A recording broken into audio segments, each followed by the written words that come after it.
You and I are constantly bombarded by misinformation from politicians, celebrities, and media personalities who demonize guns and gun owners. Their accounts are contrary to my experience as a responsible gun owner, a retired police officer, and a professional competitive shooter. I have listened to their lies and I've taken their punches, but I refuse to stay silent any longer because I know a lot of women who have something to say and they won in the game. They're ready to play offense with the truth.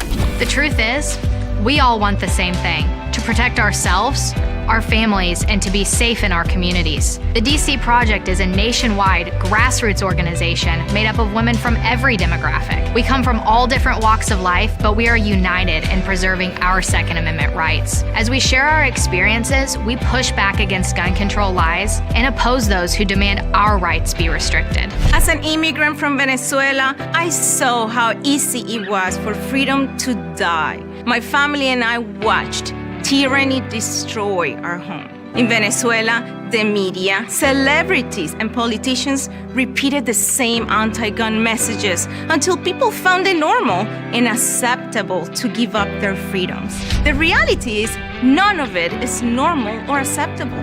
Hungry and helpless, Venezuelans are now unable to protect themselves. Now, as a proud American, I am determined to guard against the same things happening here. We constantly hear about common sense gun control, like universal background checks, banning assault weapons, ghost guns, high-capacity magazines, and gun show loopholes. Every city that is facing massive crime waves have put these policies into place. Common sense tells me that they don't work. So why do people still believe the idea that those policies save lives? Actual common sense is holding criminals accountable, not letting them out of jail or encouraging them to be more confrontational. Common sense is not stealing the right of the American people to protect themselves. This is the message that America needs to hear. The DC Project works to reduce firearm accidents by campaigning for education in schools.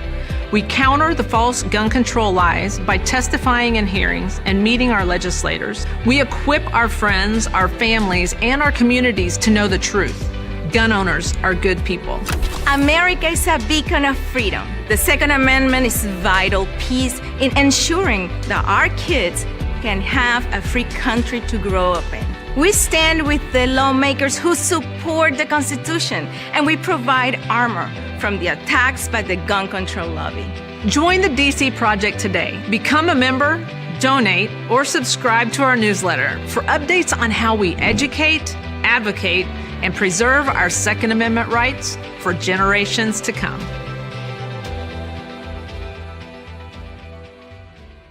When people use a firearm in self-defense, they could be arrested or sued and face extensive legal costs. Firearms Legal Protection provides uncapped legal defense for any member who uses a legal weapon in defense of themselves or others, providing members with peace of mind in these difficult situations by covering all attorney fees and other benefits. Use code EOTT at firearmslegal.com for a discount on all membership plans. Protect yourself.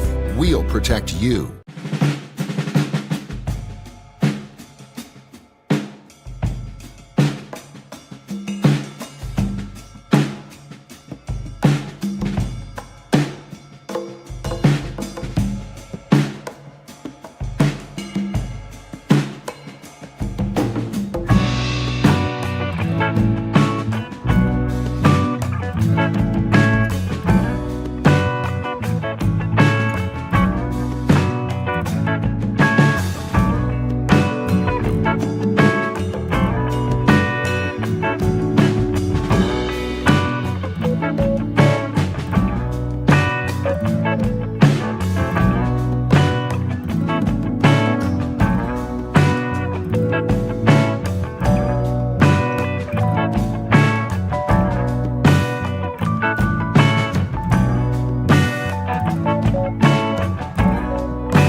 Radio Bullseye.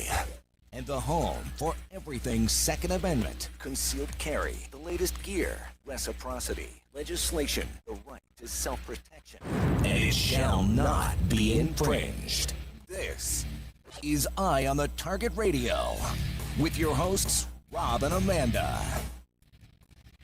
Hey there, Rob, and let me do a shout out to all of our audiences, including OpsLens, because we've been on the road for a little while, and so some of our audiences have been blessed to hear us each and every week, and some have been looking for us, and the camera didn't travel. So About time you get back to work, huh? something like that. But we have adventures and stories, and we've been places and doing things, and so it's been it's been a lot of good stuff.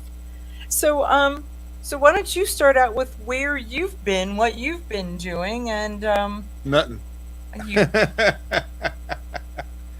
Well, we went to Arizona for a week. Then we come home and we went to Tommy Gun Warehouse. So that was we always have a good time up there. uh-huh. And then we brought the cold, nasty weather back from Greeley, Pennsylvania, back to our Back place. to Ohio. That's And- for darn sure. So it's been like rainy and 40 degrees the whole time now. So I know it. I absolutely know that. So so and then I left you, dumped you here, and then headed off to DC. So we've been in DC for a week. So there's been a lot of things. So I want to give a shout out to I don't know if you consider it Happy Ruger Day or just Happy 1022 Day, or every organization has their own day, and so the Second Amendment folks are like, you were claiming 1022 because that's just kind of cool.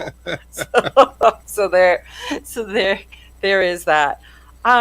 So I don't think they really had that in mind when they named the thing, getting their own day for it. what do you mean? How could that be? Yeah, sure they did. They thought about They that. started making that in 1964. That's Really? been in continuous manufacture since 1964. So, how many of you all have a 1022 somewhere in your history, whether it's still in the closet or you use it every day? Right, or a couple somethings, right? There's that. So yeah, one maybe, two maybe. Well, I mean, Something, right? it's a good tough design. Right. It actually feels like a full size man's gun instead of being scaled down for a little kid or something. Mhm. And it's an easy gun to take apart and clean or anything. So some of the it's kind of competitors back in the day, like the Marlin Glenfield Model 60 and that, a little more complex and 10,000 little springs inside and stuff.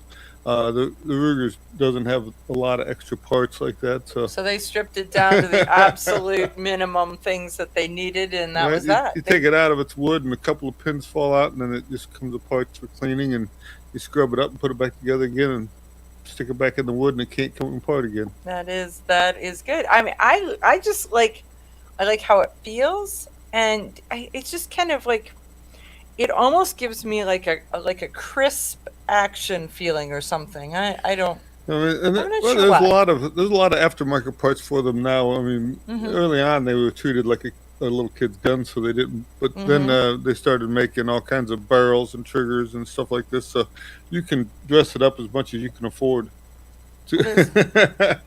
So the Ruger Charger fits into that 1022 family, though, right? So it's a 1022 Right, action. it's a 1022 action. It's just they shortened it up, put a pistol stock and barrel on it.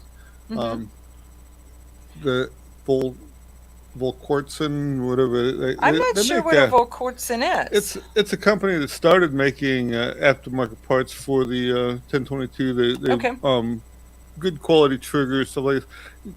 Originally out of the box, they kind of had a little soggy trigger, and so if you're going to Mhm. go into competition, you needed to straighten that out. Right. They also make kits so that you can convert it to shoot shorts or different things depending on what game you're playing. And Okay. then they started making whole guns, and now you can buy enough parts from them to make a whole gun yourself, pretty much.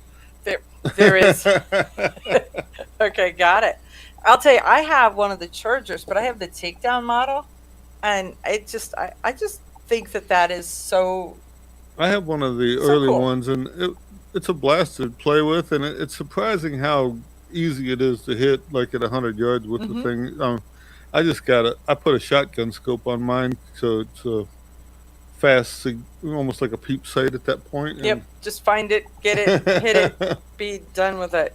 So I pretty much use it as a bullet hose. I just go out and run bullets through it as fast as I can, so it's something to do. see, no, to me, the 1022, it's the perfect varmint elimination machine, right? I mean, because there's just a spot where when you live in the country, there are things that eat everything that you're living in. Everything. So they will eat your roof. Well, the best part You of the know. Charger is it's small enough if you were like riding on your tractor or something, you could easily hook something to like a little holster to the tractor to keep it in without too much trouble. There you go. So now all of a sudden your tractor looks like it's got a machine gun mount on the front, right? Right. Or it's just got a charger in its pocket, one of the two. So, One of the two. It's got a little bit of everything. But no, it's 1022, and so if you do not have a 1022, go look for one.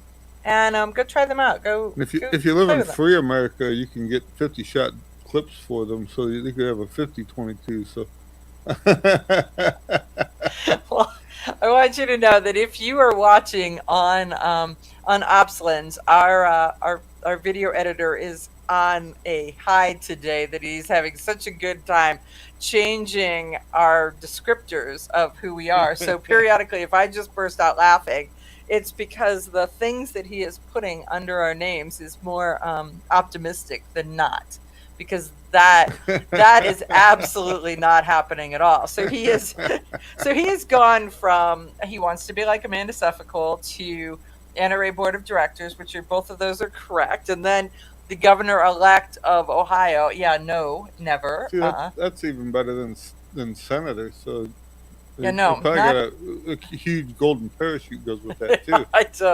I think that it has a huge red rash that's on your. We'll just say, use your imagination, folks. You got people to block that or to put salve on it or something. Something. We're gonna say no, no, and no. None of that is absolutely happening on any way, shape, or form. It's that.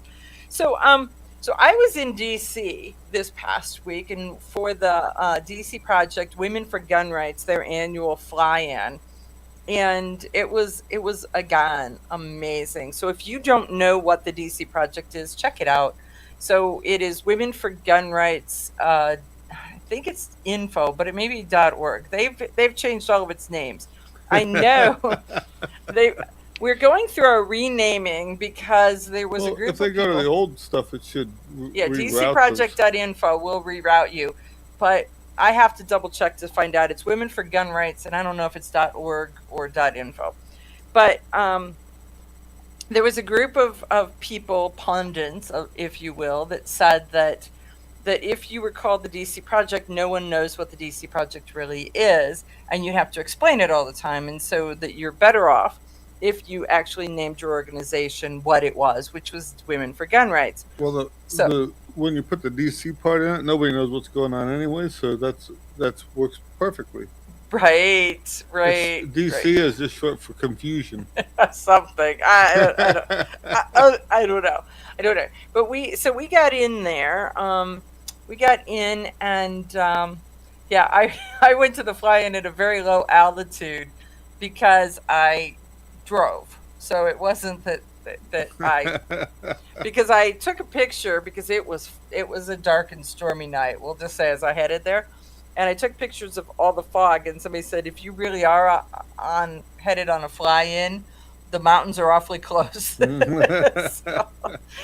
no, it was again an amazing time because you get to Diana Muller, the founder of DC Project, was in rare form. The girls, every year you get to hear more and more stories. They are more and more active. It is great to see them in action, see what they're doing, see how they're doing it, what they're doing in their states, the impact that they're making, the stories that they had. So go to the website and look at and read the bios on some of these gals, because you will be so impressed by the gals who are donating their time, energy, and effort to Women for Gun Rights, to the DC Project, and show up for the fly-in. In our team, we had a gal that was 15 years old that came out of Florida, that came, and in 2 legislative officers, she was offered a job. That's how darned impressive she was, because they're like, are you interested in working for the Senate? Are you interested in working someplace? And they were like, we will hire you, and we'll have you there. There is no doubt about it. So, folks, we'll be back right after these messages, okay, you ask and we'll fill you yourself, in more. who is this Realize Firearms Awareness Coalition, and what do they do? Realize Firearms Awareness Coalition is a not-for-profit group based in Portage County, registered as a 501c3, and organized to educate about the historical intent of the Second Amendment to the Constitution of the United States of America, to share knowledge, to enable citizens to accurately relate and defend aspects of the U.S. Constitution, to enhance public awareness and support for responsible gun ownership, and to emphasize firearms education for women who facilitate the transmittal of constitutional awareness and gun ownership to succeeding generations. How do they intend to do that? By talking to you all and having you talk back, by hosting educational summits and events. So tune in, listen, and participate. RealizeFAC.com. Your front door, your car, your gun. Safety is a habit. Gun safety and responsible storage are no different, and the best way to help prevent accidents, misuse, and theft. Cable locks help keep firearms secured. Learn how to get a free firearm safety kit. Visit projectchildsafe.org. If you have a firearm, own it, respect it, and secure it. Brought to you by the National Shooting Sports Foundation and the Bureau of Justice Assistance. I'm Charlie Cook from Riding Shotgun with Charlie. Conversations in the car about gun safety, freedoms, and even a few laughs. Imagine you're in the back seat listening to an intimate chat with me and my passengers as we drive all around the country. Listen, watch, and subscribe to the Riding Shotgun with Charlie YouTube channel and podcast.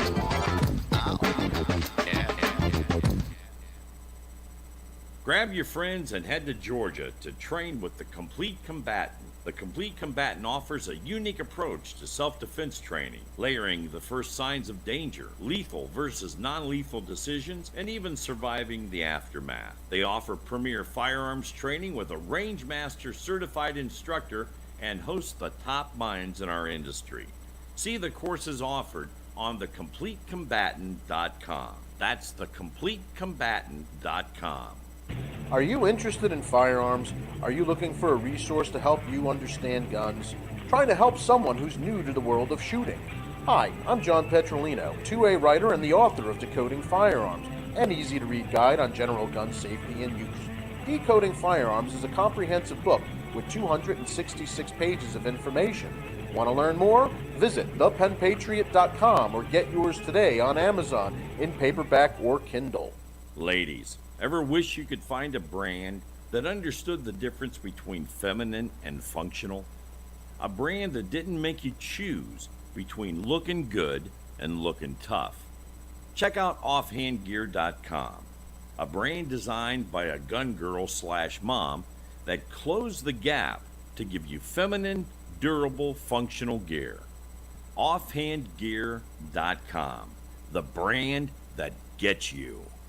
We all know rust is bad. To help keep rust from forming on your firearms, tools, and other ferrous-based items, you want to have Rust is Bad in your gun-safe toolbox and anywhere you want to be rust-free. Rust is Bad bolsters and G-strings deposit small, safe particles that coat your rust-vulnerable items. Save your valuable items with Rust is Bad. Go to www.eyeonthetargetradio.com and follow the link for more information. That's www.eyeonthetargetradio.com for Rust is Bad.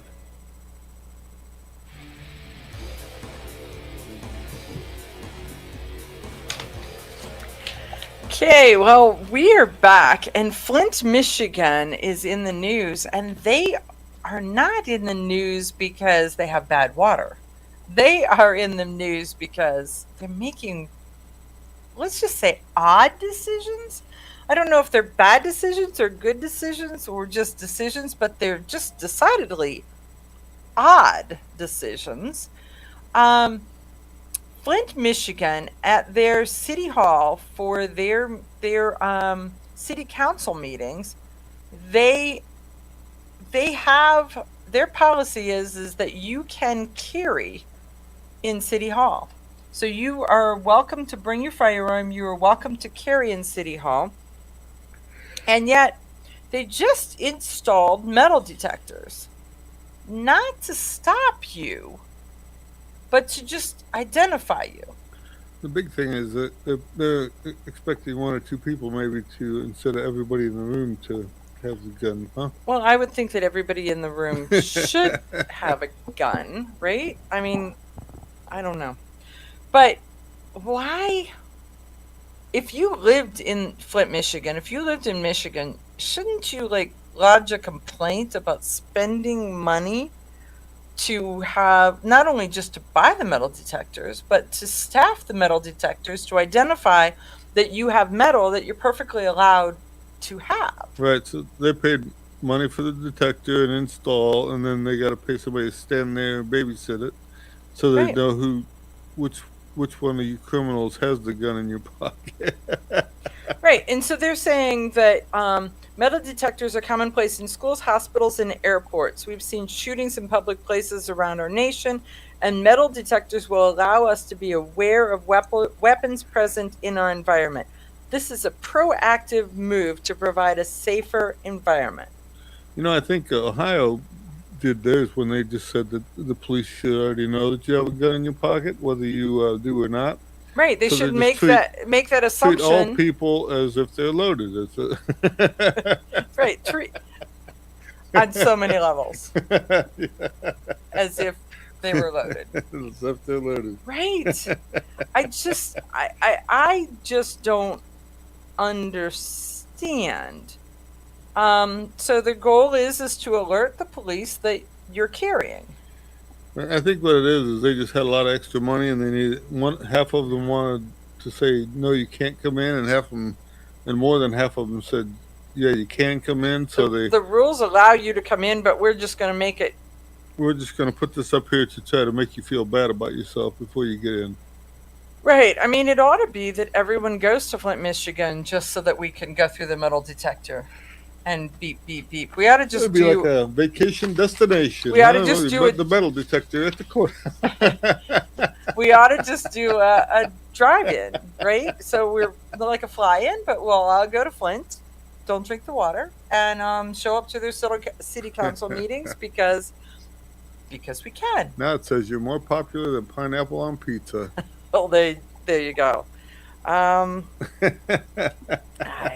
love that. I love that. You are such a weirdo. You and our video producer, Paul Lathrop. Just saying. You're both weird. So let us know, if you've got an opinion, what should we do with Flint, Michigan? Should we reach out to the Michigan State Firearms Organization with ideas? Should we all go to Flint as a vacation destination so we can spend an hour sitting in a city council meeting? Ideas. We're open to them, whatever they may be. So I don't know. So what do you? I can't imagine us all just hot-footing it to Flint for a city council meeting. That it would be actually. They have to call in the food trucks for sure. I know, but it would be kind of fun actually if we all. What are you doing on Saturday? Well, we're driving to Flint. Why? Road trip, right? It's probably on Tuesday. They probably have it like a Tuesday at a weird time. You're of right. Day, It's probably 11:30 a.m. on a Tuesday when all of us they have jobs and all that. What's the most unusual time you could pick it? That's when they would have it. That's when they're having it because they don't want to. They don't want to inconvenience themselves. But it's open to the public. There you go. Okay, so what do you got? Oh, yeah.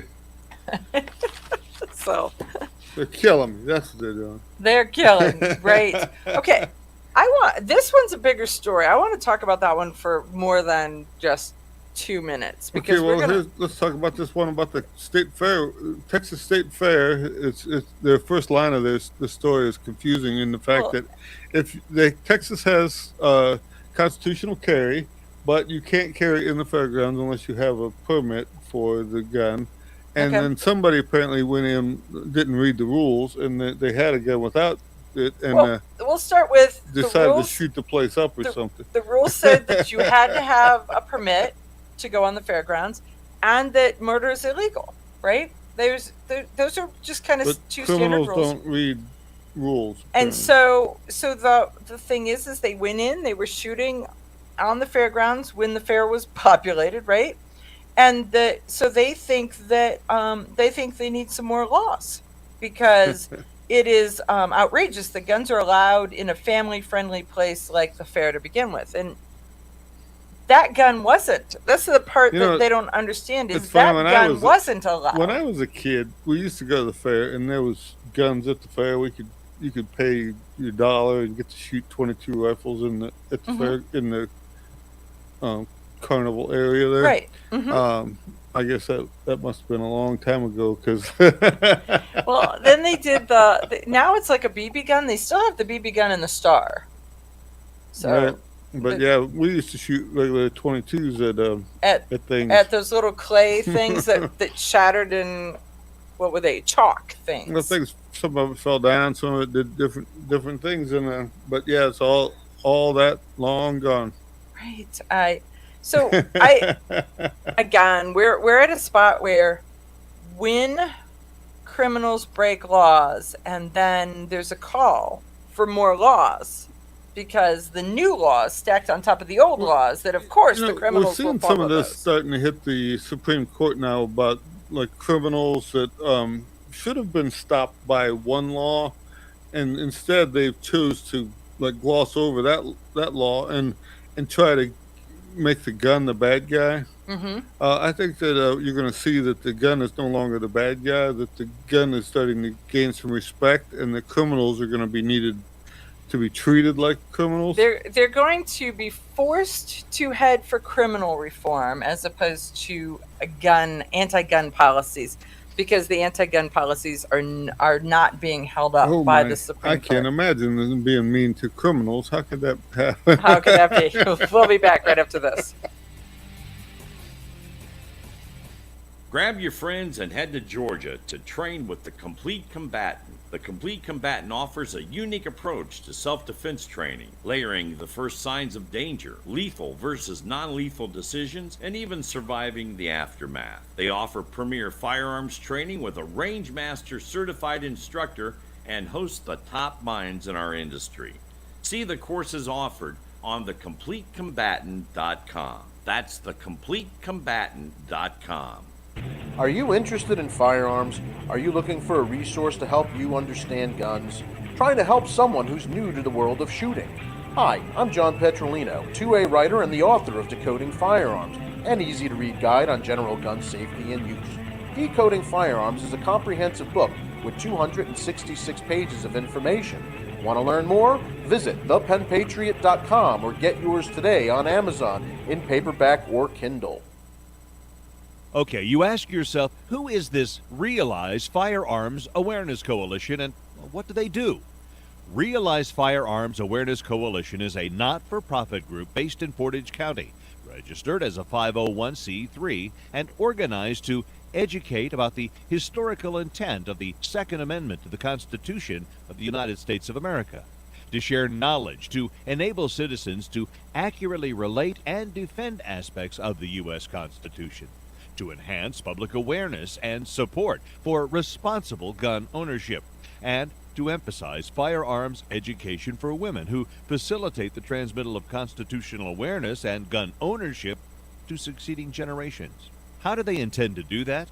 By talking to you all and having you talk back, by hosting educational summits and events. So tune in, listen, and participate. RealizeFAC.com. This is Cheryl Todd of Gun Freedom Radio, and I am proud to join Amanda Suffolcool and all the 50 women, one from each state, in our grassroots efforts to protect the Second Amendment as delegates of the DC Project. Grassroots organizations like the DC Project run on donations, so please consider donating to our GoFundMe/DC Project to keep the promise of freedom alive. I'm Charlie Cook from Riding Shotgun with Charlie. Conversations in the car about gun safety, freedoms, and even a few laughs. Imagine you're in the back seat listening to an intimate chat with me and my passengers as we drive all around the country. Listen, watch, and subscribe to the Riding Shotgun with Charlie YouTube channel and podcast. Ladies, ever wish you could find a brand that understood the difference between feminine and functional? A brand that didn't make you choose between looking good and looking tough. Check out offhandgear.com, a brand designed by a gun girl / mom that closed the gap to give you feminine, durable, functional gear.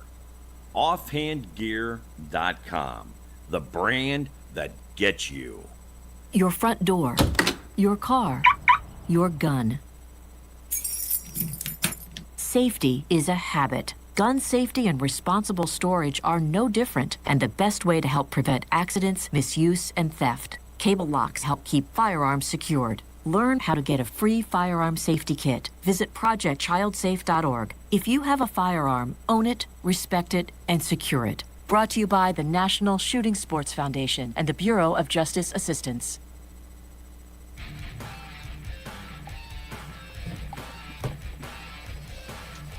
Okay, so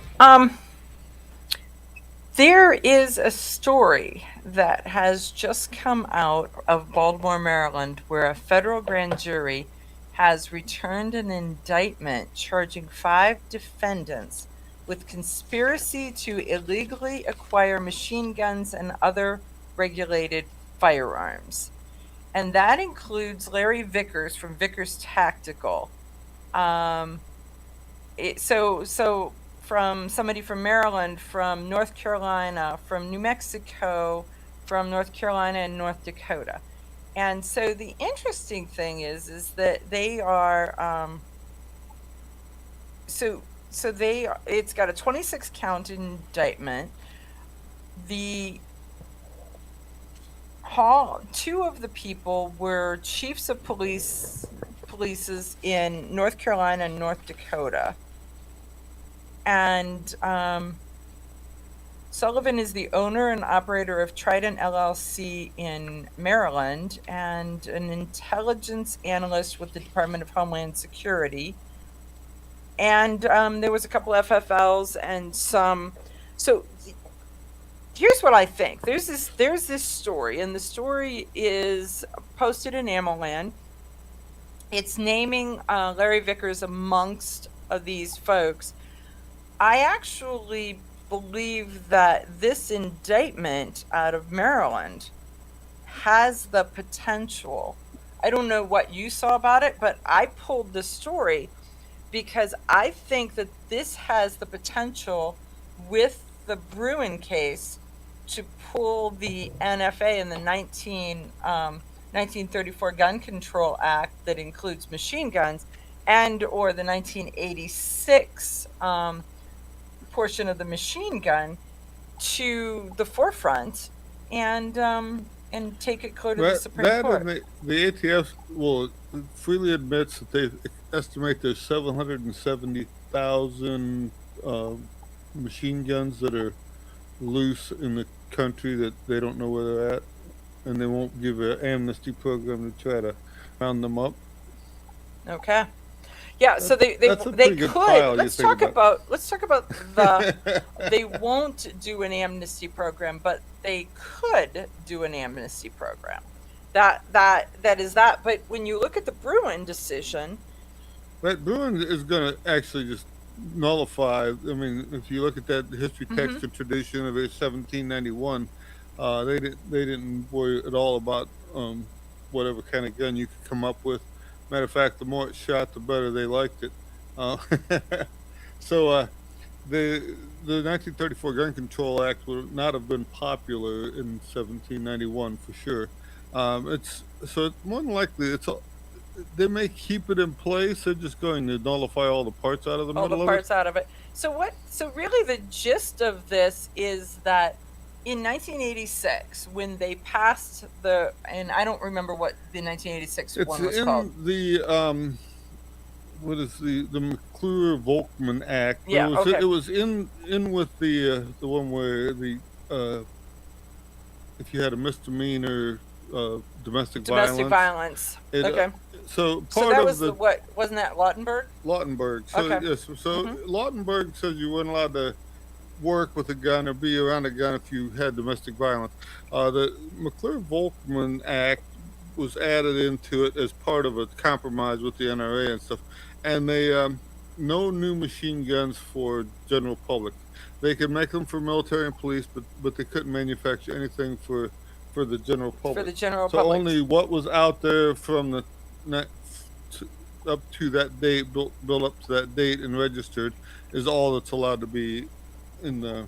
So this indictment alleges that these 5 guys from June of 2018 to at least March of 2021 conspired to acquire machine guns and other restricted firearms by falsely representing that they were for firearms, for police demonstration and police use, and that's including these 2 police departments, one in North Dakota and one in North Carolina. And so so that's why newly manufactured machine guns were able to be sold to these folks. And so that's And I'm not sure how. I mean, if a police department gets them, are they? Is that it's already in the system, so they're allowed to be sold off later, or those guns have to be destroyed at the end? I don't know how they, because the government is really goofy in their rules.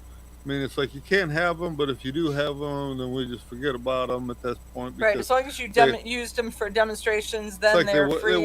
they wear out, and we don't worry about what happens to them after they're gone with the Right, time and so frame. they're saying that they did it with the intent to resell the machine guns and for profit or to keep for their own use and enjoyment. So the cool part is the government says that a machine gun is enjoyable as part of their claimant and statements, and it's like, Well, yes, that's indeed part of. it is. Recently, they've changed where supposedly, like if you have a gun that's in a trust, and you take it out to have your friends shoot it, only the people that are listed in the trust or the people on the license could use the gun, and so they were trying to keep you from finding out how fun the gun was, and They're so making it so no one but the people who already paid their fees and paid their checks and did their well, the thing when in '86 when the law went into effect, I looked at buying a Tommy gun, and they were cheap, say $750 plus your tax stamp and everything. Mhm. And now they're about 40 grand for the same gun. So because of the fact that the demand has gone up, but the supply is not. It's not, right. These guns have gained popularity in the pocketbook at least. they And they are so some of what you're going to see is the people who own these guns are looking at their investment going down the tubes if they allow you to just whip your own up whenever you want to, or go to a Tommy gun and have them make you a dozen make of a them new or one. something. So the anti-gun folks do not want machine guns to be free range and available on the street. The pro-gun guys with the deep pockets who have them and have multiples of them are looking at their investment going. Well, if you use the machine gun ever for entertainment, you'll find out that they're not practical. I mean, in a squad situation where multiple people have machine guns, then yeah, they do cover some extra ground. But in reality, a shotgun is much more usable than a machine gun is. So it's mainly something that eats a lot of bullets. So you got to have a lot of money So it's to like buy. having your own Ferris wheel or your own roller coaster. It's fun for a little while, and then It's the like having upkeep is. it's like having a horse that you got to feed every day, even though you only ride it once every 6 months. So when you got to feed it, it eats a lot too. That's It eats a lot. There is that. But I'm calling this. This is going to go to the Supreme Court level. People are going to step in to defend them, to protect them, to see this, because now all of a sudden there are people with standing that frankly were not criminals prior to the government making them criminals, because that's one of the issues that they have with a lot of these gun cases is the guy with standing. And a lot of stuff, it's the law is one way, and then they go about reading it a different way. So the law didn't change, just the way that they interpreted the law. And so some of these where they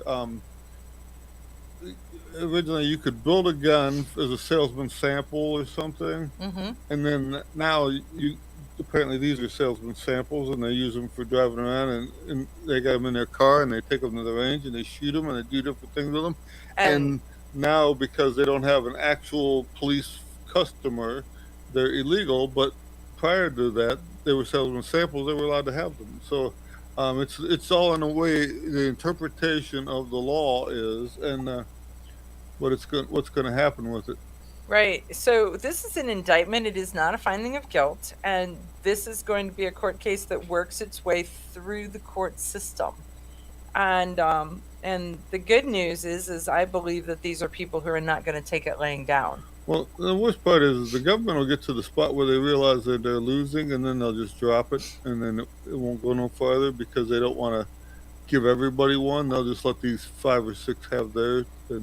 Well, it may, and it may not, because if that's the case, then there will be more, and then there will be more. Well, and we've seen too where if they go to the Supreme Court on this last one, Bruin actually just went a little farther and decided that they knew that even if the case was moot, it was going to come back, and so they decided so they're going to keep hearing it regardless of whether they drop the charges or not, because the Supreme Court is sort of like they're saying right now in these Second Amendment cases, we're on to you, we see what you're doing, we know how you are, well, and there's a lot of we stuff don't like it. We're seeing it in these what do they call them, the circuit courts, the ninth and the 5th and all this stuff. Right. And they don't go any farther because they don't want the whole country to get the benefit of the thing. They want to just keep it little in one little neighborhood. So California right now is they're beating the crap out of their their anti-gun laws. They are. Whether it's and it's 10-round magazine bans, assault rifles, handguns, so their list of approved handguns. All this stuff is finding that it's unconstitutional. So it's getting better. They have one judge out there that, Benitez, that they actually have nicknamed Saint Benitez because of the things that he has been able to bring in to the Second Amendment. I don't imagine that the Dems call him Saint for that. I think that they have a different name for him. I'm thinking that there's a lot of it. But it's really interesting because the Ninth Circuit that includes California is Nevada, Arizona, Oregon, Idaho, Montana, Washington. So it's big. We'll be back.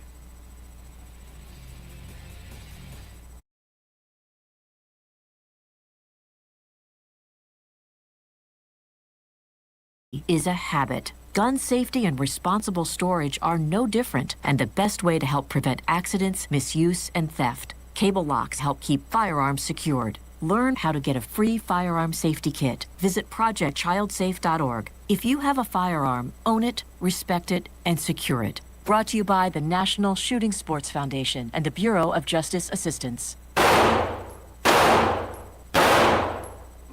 Hi, I'm Janelle Westrom, owner of Davenport Guns and Davenport Shooting Club. At Davenport Guns, we do so much more than sell firearms. We advocate for increased personal safety and security, not just for you, but your whole family and community. Go to davenportguns.com to see our online inventory and browse videos, articles, and things we just find entertaining. Sign up for our newsletter to learn more. This is Cheryl Todd of Gun Freedom Radio, and I am proud to join Amanda Sefcool and all the 50 women, one from each state, in our grassroots efforts to protect the Second Amendment as delegates of the DC Project. Grassroots organizations like the DC Project run on donations, so please consider donating to our GoFundMe/DC Project to keep the promise of freedom alive. Ladies, ever wish you could find a brand that understood the difference between feminine and functional? A brand that didn't make you choose between looking good and looking tough. Check out offhandgear.com, a brand designed by a gun girl/mom that closed the gap to give you feminine, durable, functional gear. Offhandgear.com, the brand that gets you.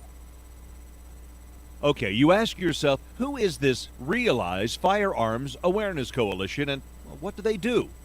Realize Firearms Awareness Coalition is a not-for-profit group based in Portage County, registered as a 501c3 and organized to educate about the historical intent of the Second Amendment to the Constitution of the United States of America, to share knowledge, to enable citizens to accurately relate and defend aspects of the U.S. Constitution, to enhance public awareness and support for responsible gun ownership, and to emphasize firearms education for women who facilitate the transmittal of constitutional awareness and gun ownership to succeeding generations. How do they intend to do that?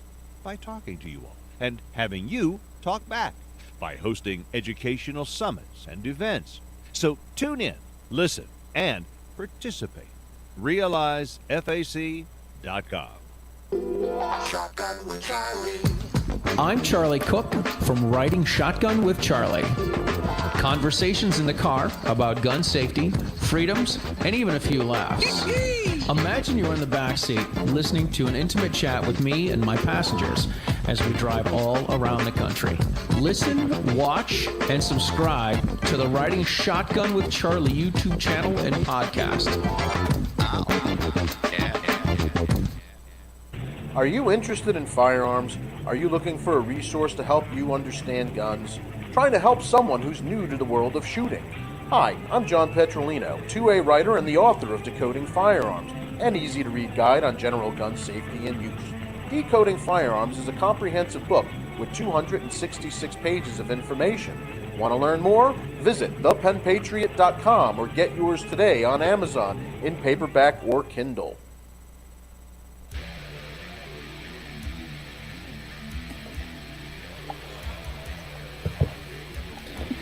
So, okay, we are back, and we've got one more case that we're talking about the Supreme Court and firearms with, and this is this case with, and it's just kind of bubbling a lot more that we're hearing about it all over the place, and it's the Rahimi case. So it is the Biden administration wants us to lose this in the Supreme Court because it will there okay, let's just go to the let's just cut to the chase of what's going on with this dude.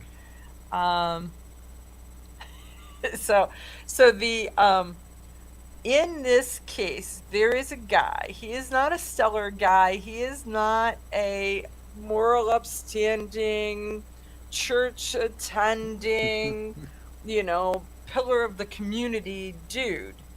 But he was not convicted.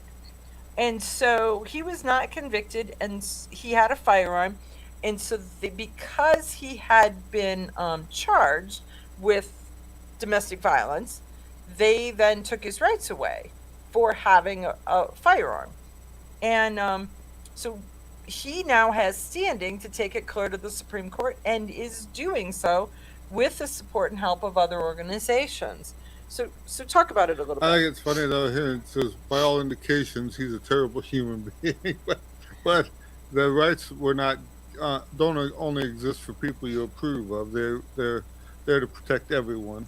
Well, And the yeah. thing is it says he wasn't convicted of any such thing. And he was just charged with um, They put a restraining order against him. right. So as long as you don't get a conviction, then you really not done anything wrong yet Right. at this point. So, and if you leave it like this, they're saying with such a low threshold Yeah, for so taking away your guns, they could get a judge to do it for anybody. So I misspoke. He did not have a domestic violence charge against him. He had a restraining order filed against him.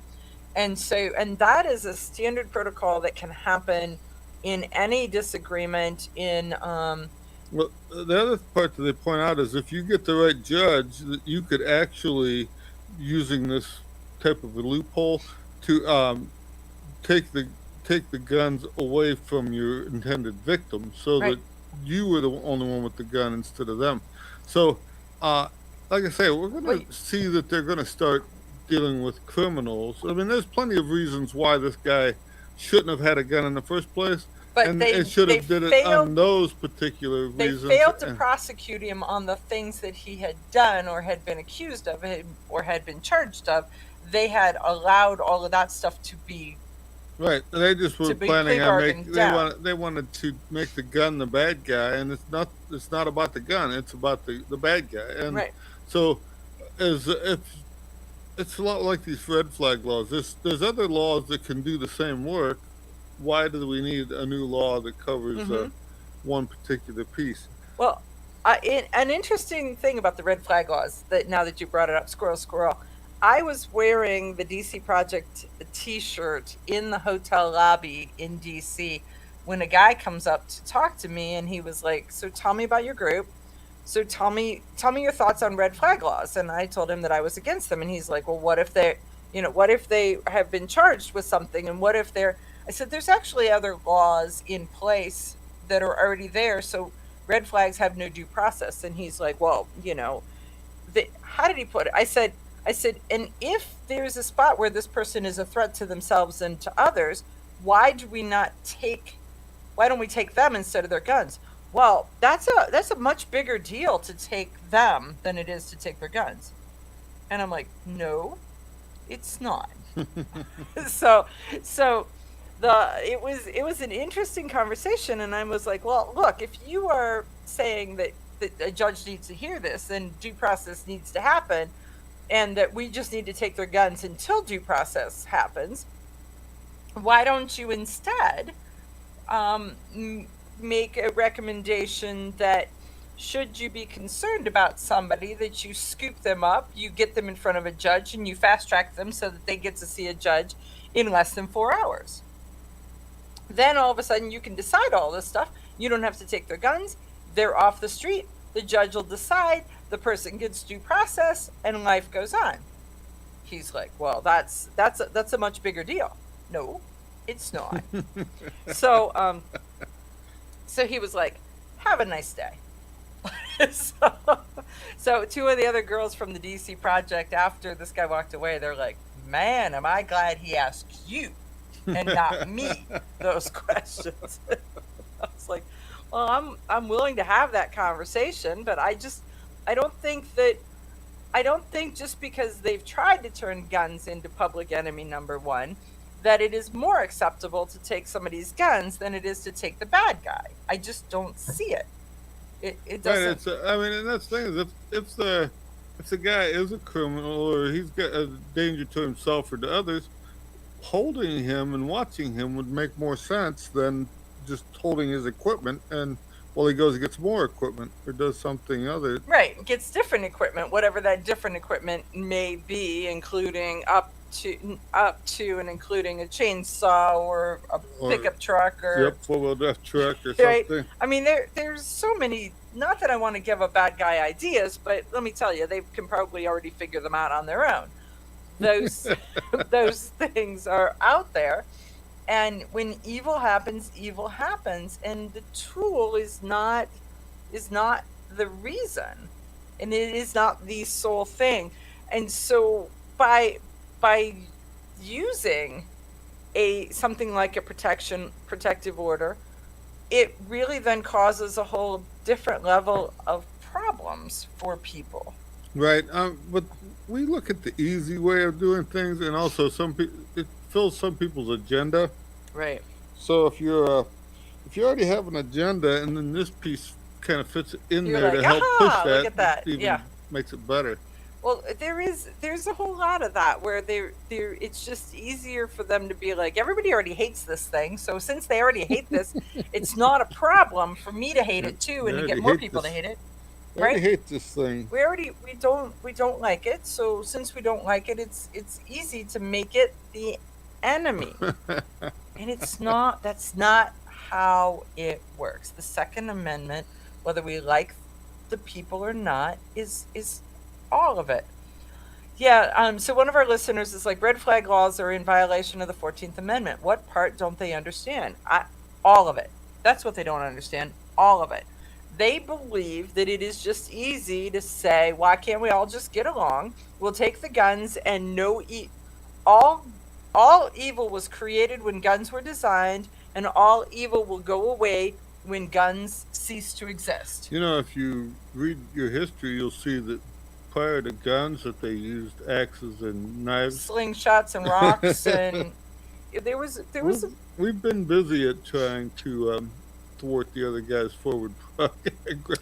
I'm thinking there was even like arrows and boiling oil, and there was a lot of very things. creative ways to stop somebody else from making forward momentum.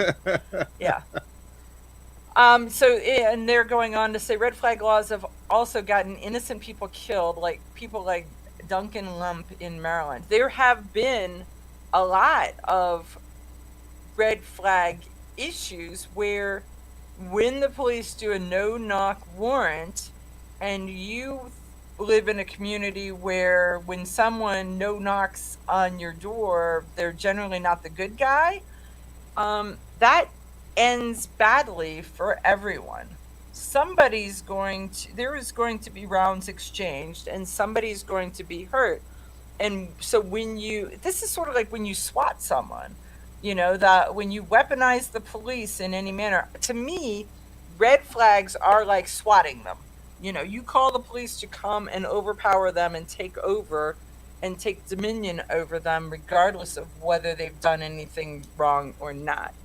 And so it just is, it is a violation, kids. It's a violation. We'll be back right after these messages. Okay, you ask yourself, who is this Realize Firearms Awareness Coalition, and what do they do?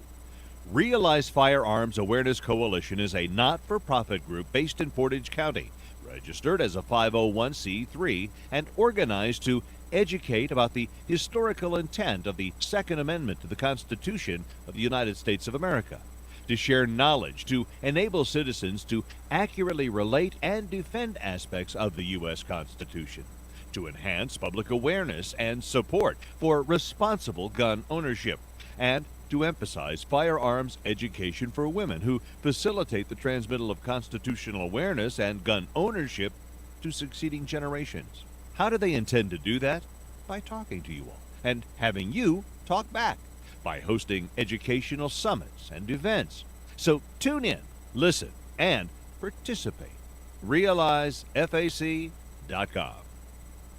When people use a firearm in self-defense, they could be arrested or sued and face extensive legal costs. Firearms Legal Protection provides uncapped legal defense for any member who uses a legal weapon in defense of themselves or others, providing members with peace of mind in these difficult situations by covering all attorney fees and other benefits. Use code EOTT at firearmslegal.com for a discount on all membership plans. Protect yourself. We'll protect you.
Feinstein claimed that she was an expert on guns because she'd seen thousands of pictures of them. And then he went on to say that may make him a gynecologist because pictures, we'll just move on from that. But Shooter standby. You hit the radio bullseye. And the home for everything Second Amendment, concealed carry, the latest gear, reciprocity, legislation, the right to self-protection, and it shall not be infringed. This is Eye on the Target Radio with your hosts, Rob and Amanda. okay, we are back. So this past week, there was, well, actually last week, Saturday, was it just 1 week? It seems like it was so long ago, but maybe not. The Hamas attacks on Israel and the Jewish citizens. Yeah, well, they're saying it was the 7th, so I don't know exactly what today is. Oh, I guess this is It was like 2 weeks ago. 2 weeks ago. It has changed the lives of Jewish Americans in a way to where some, like the Pulse attack, changed the lives of the LGBT community. It seems as if it takes a horrific action in people like you, that look like you, that act like you, that somehow, that just in some way Well, it makes the attack more personal at this point, and so then you see where that could happen at your end of the thing too. They refer to this as October 7th, like January 20th type thing, right. or January 6th. January 6th, and then they also they keep saying it's about the 9/11 type thing attack. So I know that these guys, the Israelis, have been attacked multiple times since in the 60s. They've been at war with these guys, and the world steps in and makes them stop. And so I think that this time they're not going to make them stop. I think that, but we may be starting for something bigger due to the fact that people are picking sides now. So oh my, when you got the Hamas and the Iranians and all these on one team, and then now the U.S. and Britain and all this is on the other, there's a possibility that this is going to be much bigger than allowing the Israelis to deal with it on their own. So yeah, I mean, because one of the things is that, as I understand it, this was done during a religious holiday, and so those who really are strict in their in the way that they practice the religion, they had turned off all of the electronics when this attack happened. So as they went door to door, a lot of these people did not hear the news, did not hear, the phone didn't ring, people didn't call. There was no notification until evil showed up at their front door. And so now here in the United States, I know that I have talked to Yehuda Reamer a couple times, and he is absolutely, he's out of Dallas, and his moniker is the Pew Pew Jew. And so he's a pro Second Amendment Orthodox Jew, and he's a strict practicing Orthodox Jew. And so when he goes down for his religious holiday, there is no getting to him until after it meets all the criterias and they resurface. And so I know that he didn't know for like a full day that this had happened, but that after, he energized a group of people to start to train Jews in his community who wanted additional firearms training. And I know that I'm seeing that in a variety of places where people are saying, I don't feel safe. Well, here in the U.S., it seems like the people have started to arm up again. So for a while, everybody had bought all the guns they needed, so the gun Hmm. shops were suffering. Now I'm seeing that the gun shops are starting to be in full swing Again, because American Jews are arming up because they see that they need this, and and the others training is also are starting to and ramp others up are too. in sympathy because they see it and they're like, this is my friend, or this could be, or I see something and they're like, this could happen to But me. I mean, I've seen a lot of older Jews on the TV that are talking about that they compare this to the Crystal Night and stuff. Hmm. Whether it's going to get bigger or if the Israelis are going to be able to handle this somewhat in house, I Right. don't know. But it's definitely got the Well, earmark of World War III. the beginnings of it, it absolutely could be. And then it turns into this thing where the media has taken sides, or shares messages, or doesn't fact check. Right. And Well, when you're seeing that Talib woman from hmm Washington, she's out bad mouthing things, and it's completely wrong message that she has but it's versus whatever's where the convenient to cover her hmm side of the story. well, the interesting part was when we were in DC on Wednesday, there was a march, and that march turned into frankly a riot that then turned into, they breached and entered into one of the U.S. House of Representatives office buildings, and you hardly saw it on the news. There was one Fox article that I saw, but when you look at, they didn't go into the Capitol as they did in January 6th, because the Capitol was from Wednesday to Thursday. They had put up miles and miles of fence, brought in all of these police officers. The security was extremely heightened. The security in every building that you go through with metal detectors had doubled or tripled the amount of officers that were at the beginning of the front of every building. And yeah, they went into the Cannon building. There's pictures of them doing a sit-in in the rotunda of the Cannon building. So this is an office that houses 1/3 of all U.S. Congressmen, all of the House of Representatives. 1/3 of them, their offices are in the Cannon building, and so these folks breached into that and were protesting in the rotunda. There's pictures of hundreds of them being arrested and hauled out with zip ties around their wrists, and in Where do they put them if you're arresting? I mean, it's one thing if you're arresting a couple dozen people, but if you're arresting a couple hundred people, the funny part was is we came out of the three buildings for the House side are connected, so they're connected kind of underground, so you can go in an underground hallway and get to them. And we came out of the third building, and they were in the first building.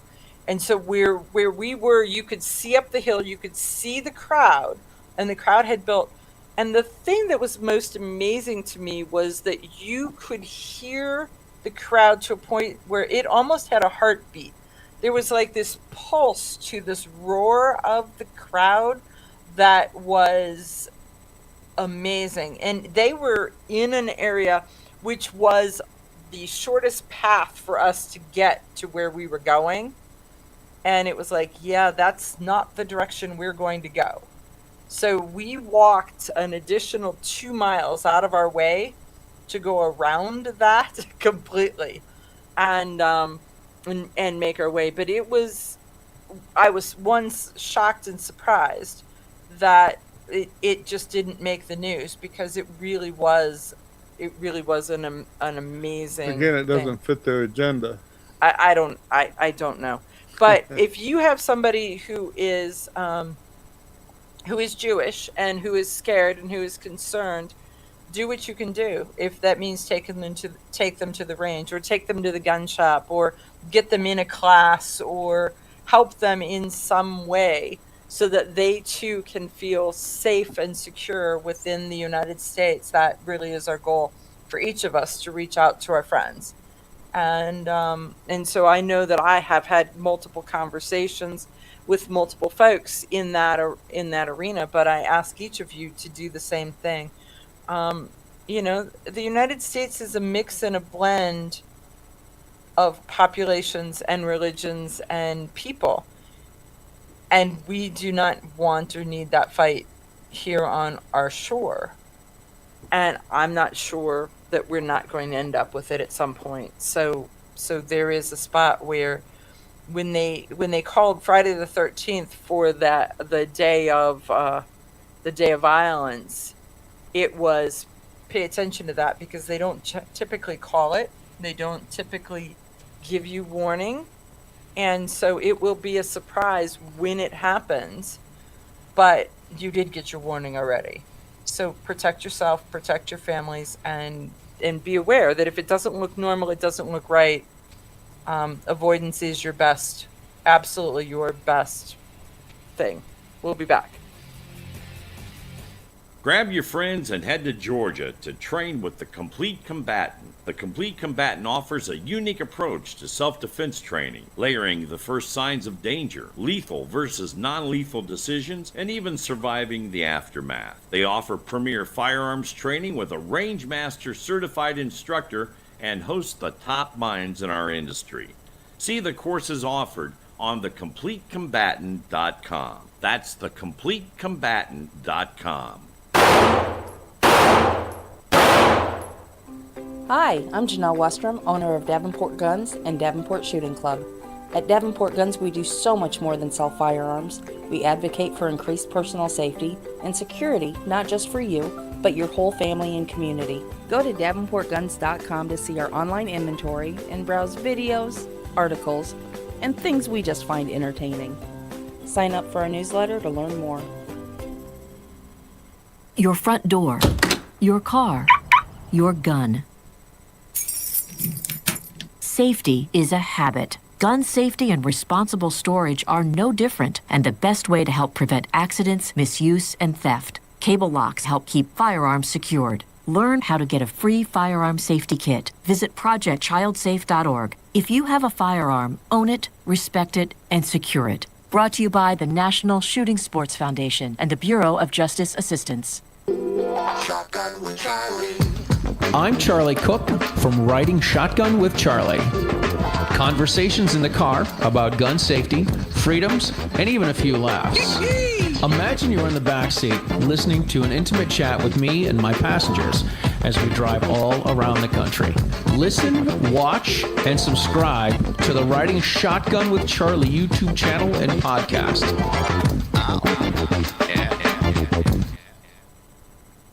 This is Cheryl Todd of Gun Freedom Radio, and I am proud to join Amanda Suffolcool and all the 50 women, one from each state, in our grassroots efforts to protect the Second Amendment as delegates of the DC Project.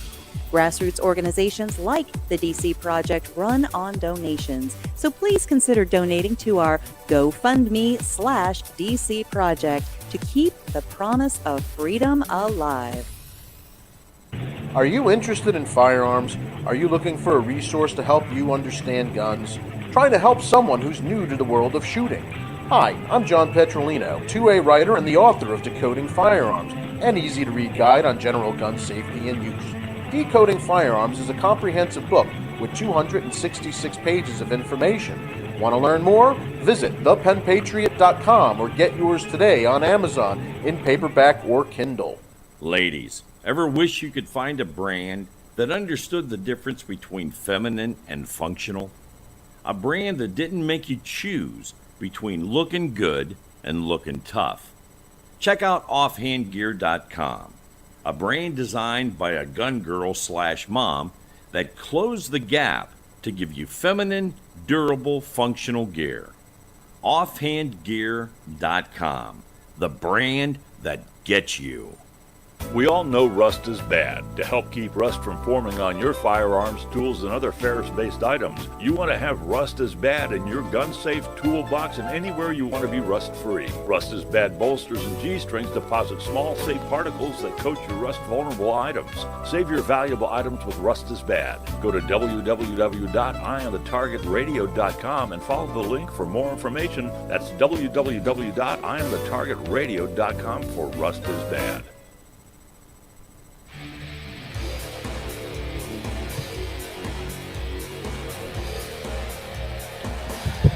Okay, so what story did you find the most interesting this week that you wanted to roll out to folks? Well, it's funny. There's two. One is about the fact that Ohio's getting a marijuana law is on the ballot. It's on the ballot. Okay, yeah. So people need to realize that we have medical marijuana already, and so now they're going to recreational. If they go to recreational, it's still illegal federally. Correct. So it's and the Supreme Court has just ruled that, like Minnesota, I think it was Minnesota, might have one of them was Missouri or Minnesota was trying to block their police from having to help the feds. Okay. Mm-hmm. And the Supreme Court told them that they couldn't block them. So. Wait. So the Supreme Court says. Did the Supreme Court actually say? I know that they were going to hear the case. Did they actually hear it? Yeah, they're saying that they knocked it down. That they can't just turn off the help to the federal police. So the feds still act. So I think that's Missouri, and I think that's SAPA, the Second Amendment Preservation Act, and that includes. So that's the thing. They'll have to figure out a different way around it. But right now they're saying that if the feds ask for help, they have to provide it. To provide help. So I didn't see that. I didn't see that. So we're going to. But anyhow, if that's the case, and with this new law going, more than likely it's going to go into effect. Everybody, you need to keep in mind that if you are a recreational marijuana user, it's still federally against the law to have a gun and the marijuana at the same time. And you still have to answer the question. Right, when you're buying the 4473, if you're a habitual drug user, which if you are buying it recreationally, you must be. So that would be that. Right? I mean, there is that. So there's a lot of new layers to this. The people need to just pay attention and understand what's happening with what those layers could mean to them. Right. Right. I mean that I think that's a very, very valid point. There's another article about a person who they were in their home and 3 people came to the door to try to knock their way in, saying that they were the local police. Okay. And so they said it took them about 20 seconds for these 3 men to bust through the door and get into the house. They were able to get their rifle out and deter them. They said their camera outside the door recorded the whole thing. Right. And so their people were scrambling to try to get off the porch and return fire and stuff. But anyhow, everything we see is about safe storage. Everybody's always pushing about, they want laws where you got to have, if this guy had 20 solid 20 seconds to get through the door by kicking it and ramming it. 20 seconds. So if you got your gun stored somewhere, how are you responding to that? In 20 seconds, do you run to the door? Do you run away from the door? Do you run to the safe? Where is the safe? Where is your gun? Where is all that? And especially since your gun and your ammo is supposed to be stored separately and all this stuff. I mean, you ain't got time for any of this stuff. As much as some of this makes sense in your common sense head, it doesn't. It's not practical in a self-defense situation. It is not. And so there's a spot where if you've got littles in the house and all of that, you need to think about your storage method.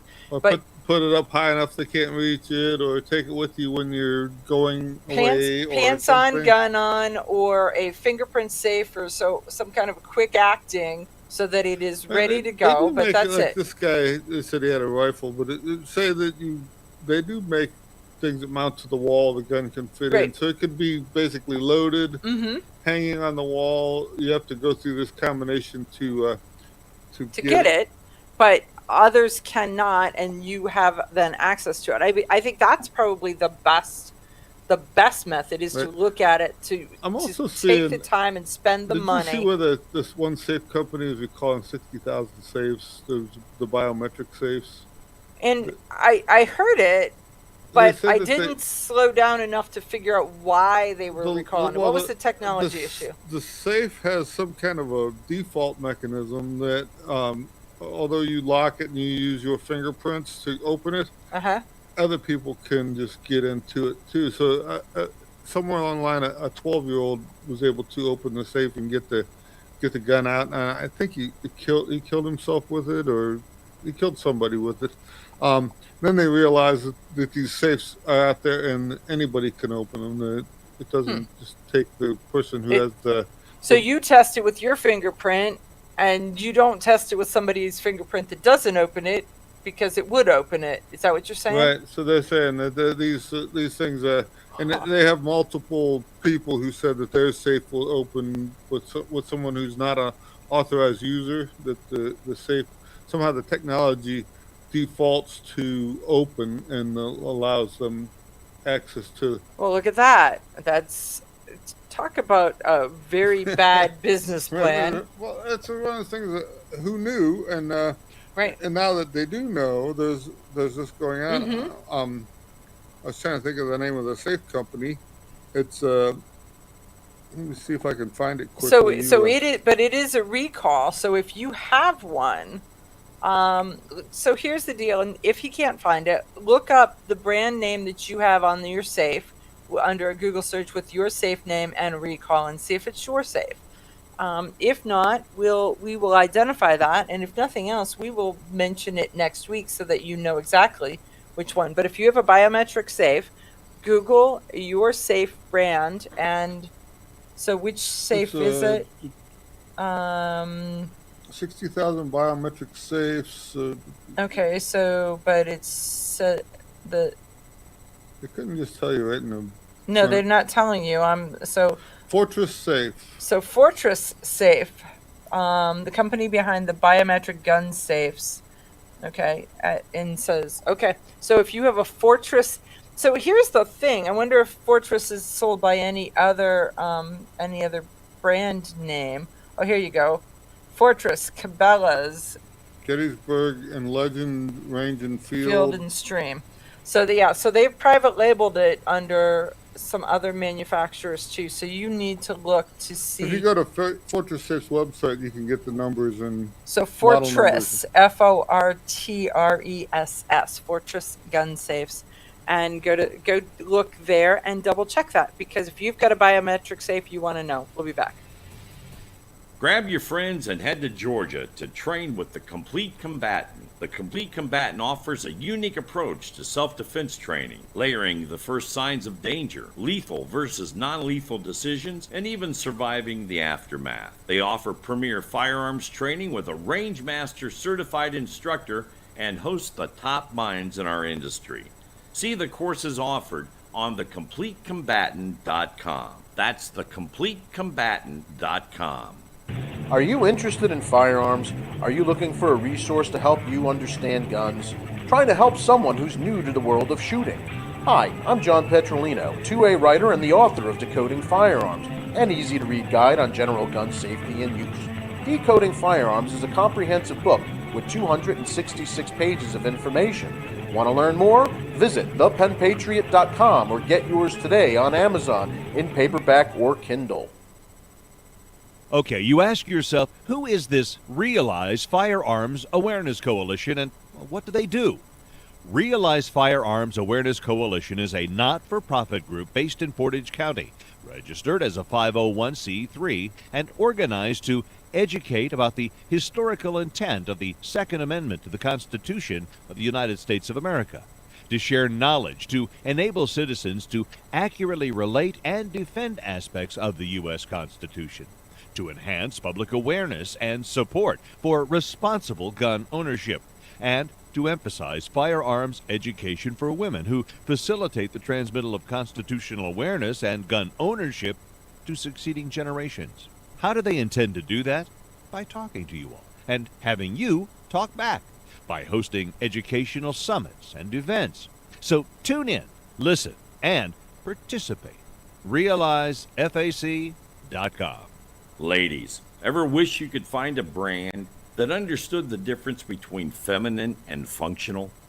A brand that didn't make you choose between looking good and looking tough. Check out offhandgear.com, a brand designed by a gun girl / mom that closed the gap to give you feminine, durable, functional gear. Offhandgear.com, the brand that gets you. We all know rust is bad. To help keep rust from forming on your firearms, tools, and other ferrous-based items, you want to have Rust is Bad in your gun-safe toolbox and anywhere you want to be rust-free. Rust is Bad bolsters and G-strings deposit small, safe particles that coat your rust-vulnerable items. Save your valuable items with Rust is Bad. Go to www.eyeonthetargetradio.com and follow the link for more information. That's www.eyeonthetargetradio.com for Rust is Bad. Your front door, your car, your gun.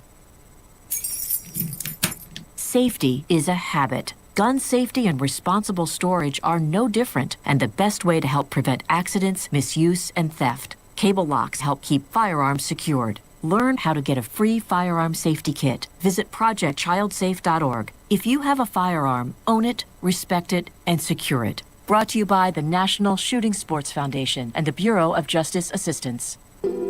Shotgun with Charlie. I'm Charlie Cook from Riding Shotgun with Charlie. Conversations in the car about gun safety, freedoms, and even a few laughs. Imagine you're in the back seat listening to an intimate chat with me and my passengers as we drive all around the country. Listen, watch, and subscribe to the Riding Shotgun with Charlie YouTube channel and podcast.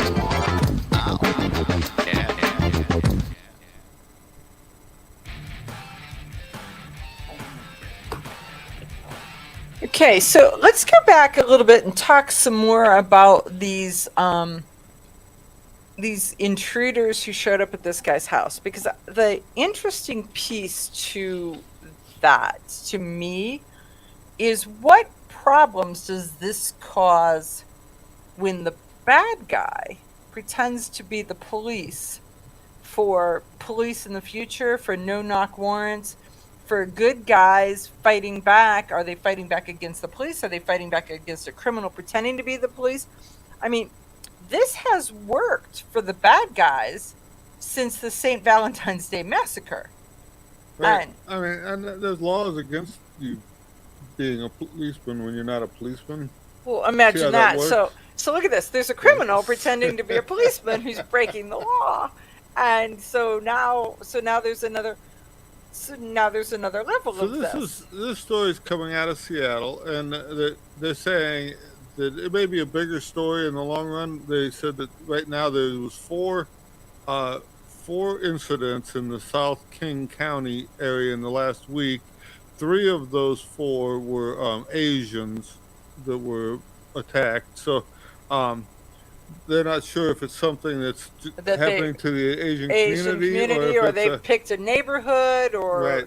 exactly what this is, right? And right, like I say, they only have 1 week's worth of the 4 in a week, so they're not saying for the last month or 3 months or something like that if it's been ongoing or any of this stuff. But yeah, so anyhow, they apparently had the Ring doorbell. They caught everything on camera.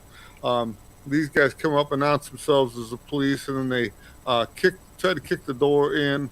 It says in the article it took them a solid 20 seconds to get through the door, where the homeowner started shooting at them at that point. Right, there you go. They were scrambling to get off of the porch and then return fire and stuff. So it was, but like I was saying, there's a lot of things here about where do you get your gun, how fast can you get there. I mean, is it one thing that doesn't say if this guy was kind of ready because he thought this was happening in his neighborhood, or he knew that somebody was coming Well, to they're his saying house that or crime something. is up 20% in Seattle itself, and so whether it's the Seattle suburbs, whether it's Seattle proper, and aggravated assaults are far more frequent than they were just a few years Well, ago. and then they So also said that someone right now needed be seen this article and they needed to get a gun in that neighborhood. Mhm. That it takes them at least 2 weeks if they already did the background check to to get be able to access get to a gun. access to it. So it's So we're going to say to you folks, if you're even thinking about self-defense, that you do it sooner rather than later. Whatever hoops and jumps that you have to do in your community, do them so that you can be your own first responder, because the police, as well meaning as they are minutes away when seconds count. And in this case, when the bad guy's pretending to be a police officer, that to me is disturbing on so many other levels, because I think that everybody wants to be law abiding. and from the time they announce themselves till they get in, it's 20 seconds. So you really barely got time to dial on the phone, let alone wait for a response from the police officer at this point. Exactly. Exactly. So it's just somewhat disturbing on a couple different Need a big levels. dog and a shotgun. Yeah. Dog would have given more than a 20-second notice something was up if you paid attention to it. Right. There you go. So okay, so what else you got?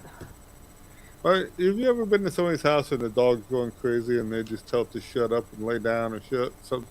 They never look at what the dog. Dog's got a job, and for some reason they discount the dog's. My dog has an inside voice and an outside voice and a stranger voice, and My dog doesn't say nothing. He's a sneaker. He'll just sneak up and bite you. There's no warning, no nothing. He's like. No, my dog will, like, if Might get off the couch, sneak over, nail you. Nail you.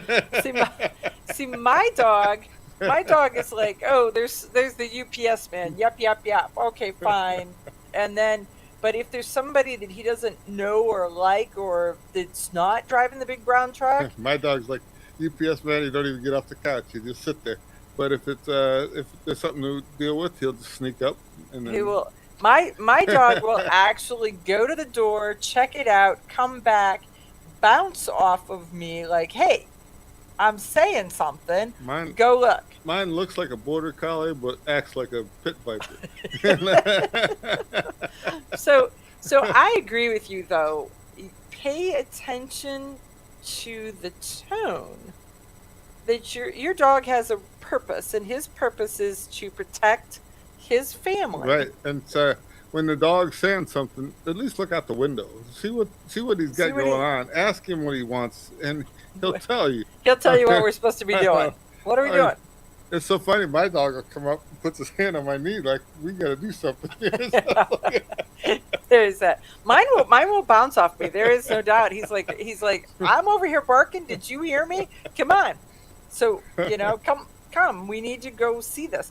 But you're right. There are people who are like, shut up. And it's like, no, that dog is doing something. And if you've got a dog that just barks to bark, then he needs to be in the house, not out the house, Right. So, for a couple of years, we've been talking about the VA hospitals and how they were, if you had applied and you needed a helper with your affairs, whether you needed pay your bills or balance your checkbook or drive you to the store. Right. Or, they were trying to take your guns away from these guys. Senator Kennedy, from Louisiana, Right. You've all seen him. He's got a real bizarre sense of humor. He does. So does. he went in to Chuck Schumer, and he's got a little a minibus bill in the appropriations thing that he's working on, and they wanted him to capitulate with what's going on, and he made them cut him a deal to where they would stay away from these veterans and their guns if they're, and it has a different name for it, if they're a conservatorship.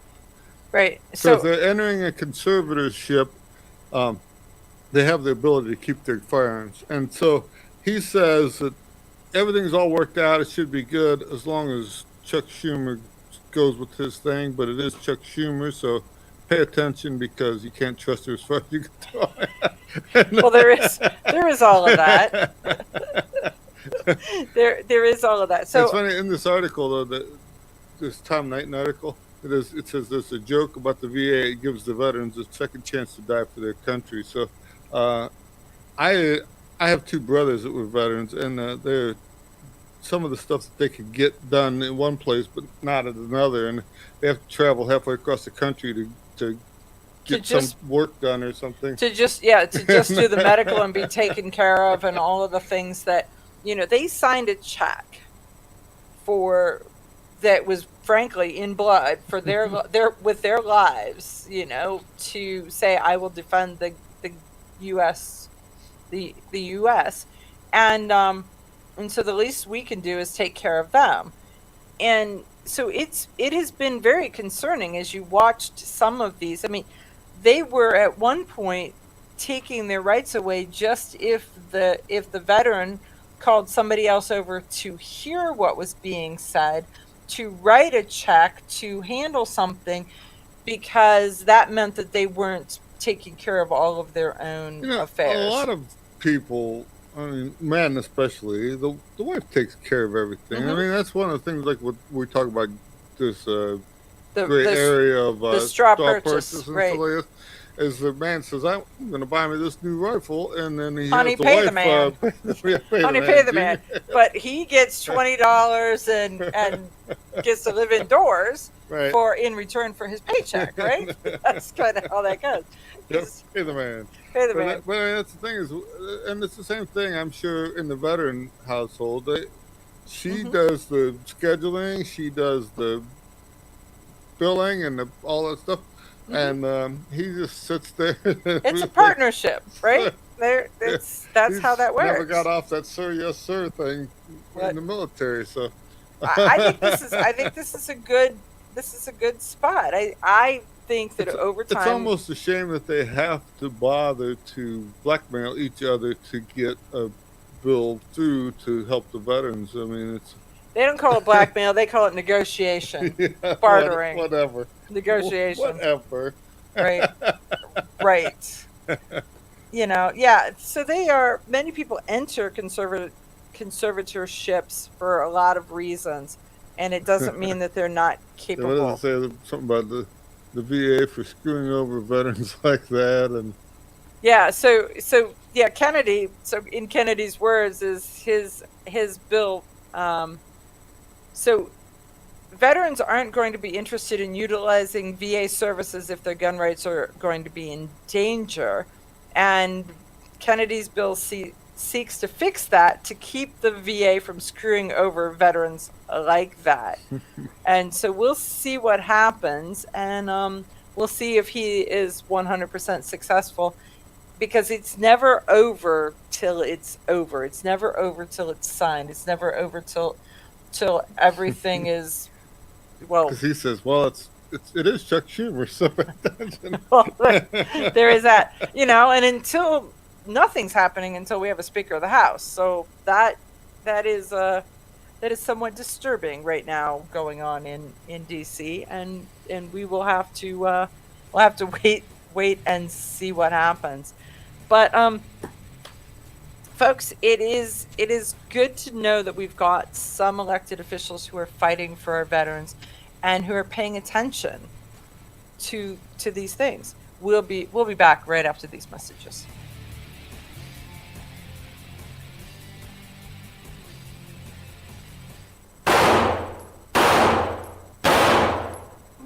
Hi, I'm Janelle Westrom, owner of Davenport Guns and Davenport Shooting Club. At Davenport Guns, we do so much more than sell firearms. We advocate for increased personal safety and security, not just for you, but your whole family and community. Go to davenportguns.com to see our online inventory and browse videos, articles, and things we just find entertaining. Sign up for our newsletter to learn more. This is Cheryl Todd of Gun Freedom Radio, and I am proud to join Amanda Suffolcool and all the 50 women, one from each state, in our grassroots efforts to protect the Second Amendment as delegates of the DC Project. Grassroots organizations like the DC Project run on donations, so please consider donating to our GoFundMe/DC Project to keep the promise of freedom alive. Ladies, ever wish you could find a brand that understood the difference between feminine and functional? A brand that didn't make you choose between looking good and looking tough. Check out offhandgear.com, a brand designed by a gun girl/mom that closed the gap to give you feminine, durable, functional gear. Offhandgear.com, the brand that gets you. We all know rust is bad. To help keep rust from forming on your firearms, tools, and other ferrous-based items, you want to have Rust is Bad in your gun-safe toolbox and anywhere you want to be rust-free. Rust is Bad bolsters and G-strings deposit small, safe particles that coat your rust-vulnerable items. Save your valuable items with Rust is Bad. Go to www.eyeonthetargetradio.com and follow the link for more information. That's www.eyeonthetargetradio.com for Rust is Bad. Okay, you ask yourself, who is this Realize Firearms Awareness Coalition and what do they do?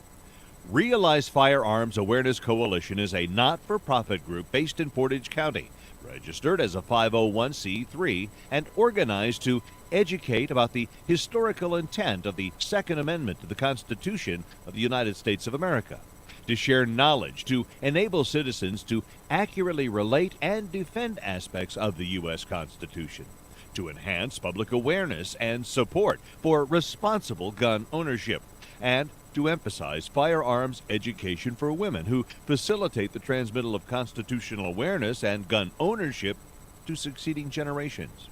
How do they intend to do that? By talking to you all and having you talk back, by hosting educational summits and events. So tune in, listen, and participate. RealizeFAC.com. Your front door, your car, your gun.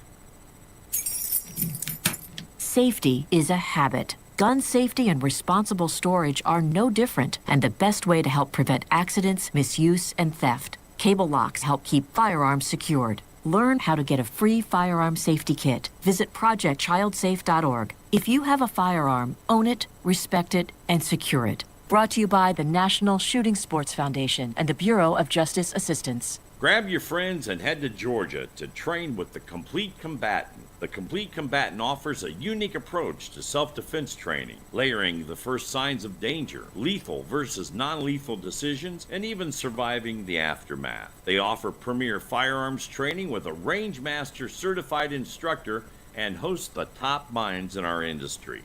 See the courses offered on thecompletecombatant.com. That's thecompletecombatant.com.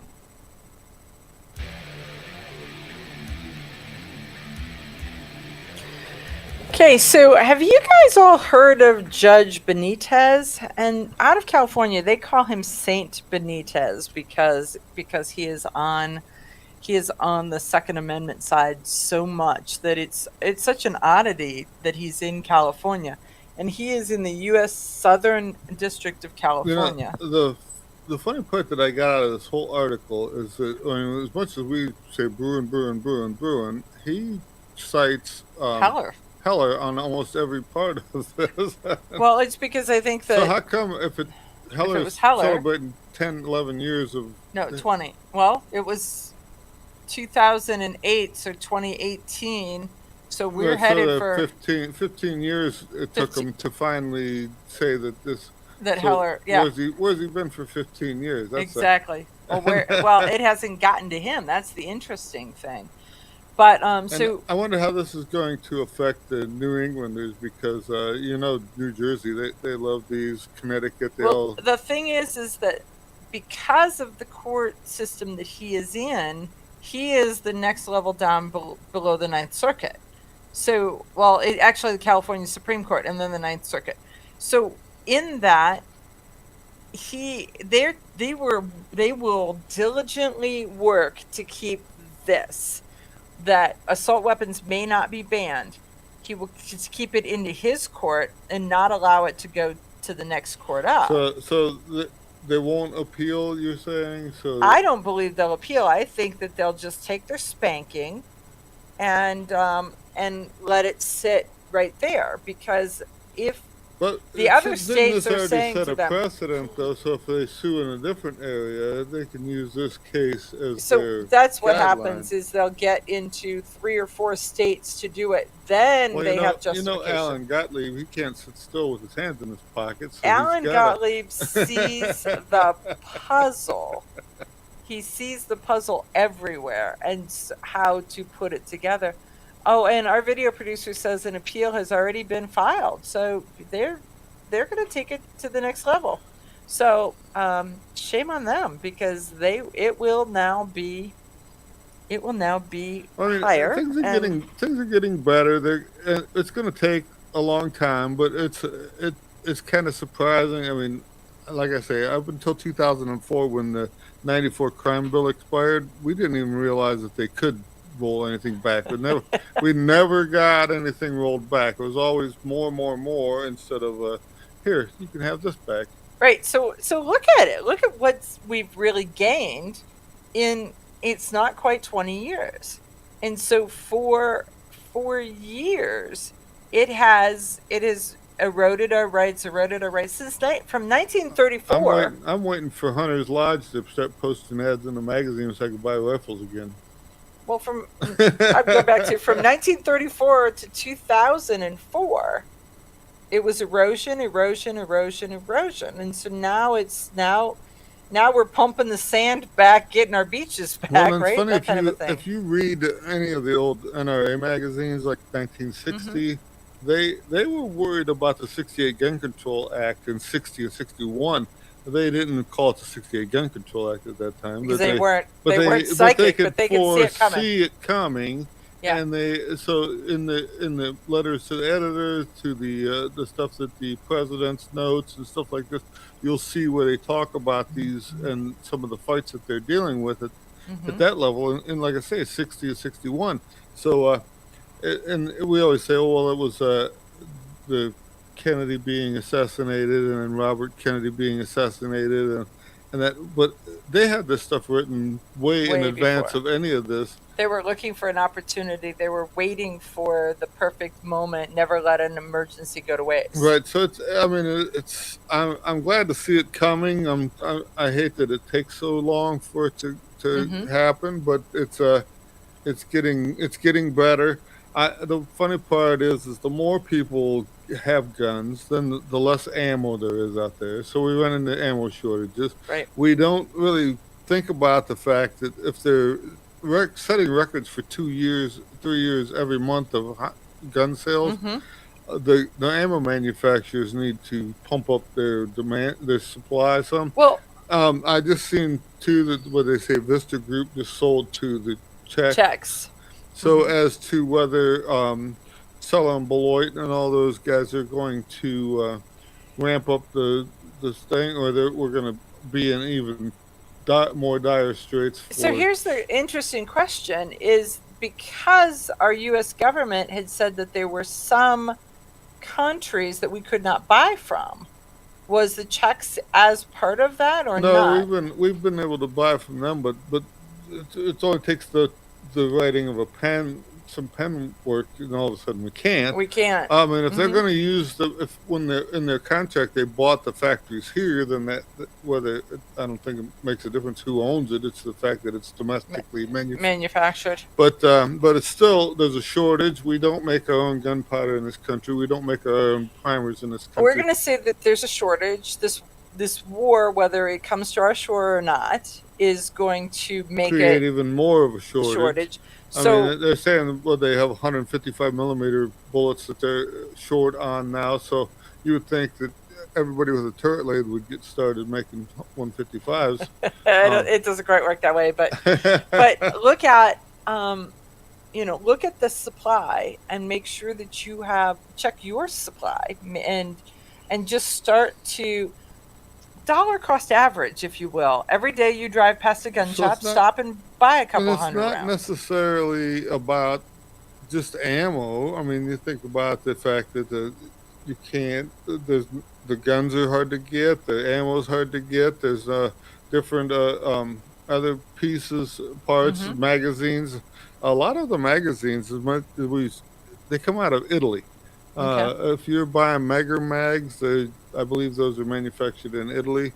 They are a super nice magazine, but they're not made here. So so take that. So there's a lot of that. But stock up, supply up, and just make sure that you're taking care of you and yours, because I think that's a very good point, and it's a very critical portion of your self-defense plan. I was buying flats of slugs and buckshot, and then all of a sudden, for a while, there was no flats of slugs and buckshot to be had, and so I had to stop shooting that particular thing because I didn't want to run out of bullets. And so saving it, right? I'm down to that spot where you start hyperventilating when you get down to the last 3 cases. If I could see the bottom, I'm going to hold on to these. There sort of is. I fully get that. I have to say that I bought that brand new gun, and it's been 3 weeks, and I haven't got to the range yet. Admittedly, I've only actually been in my own bed for about 3 days out of that 3 weeks, so it's not my fault, man.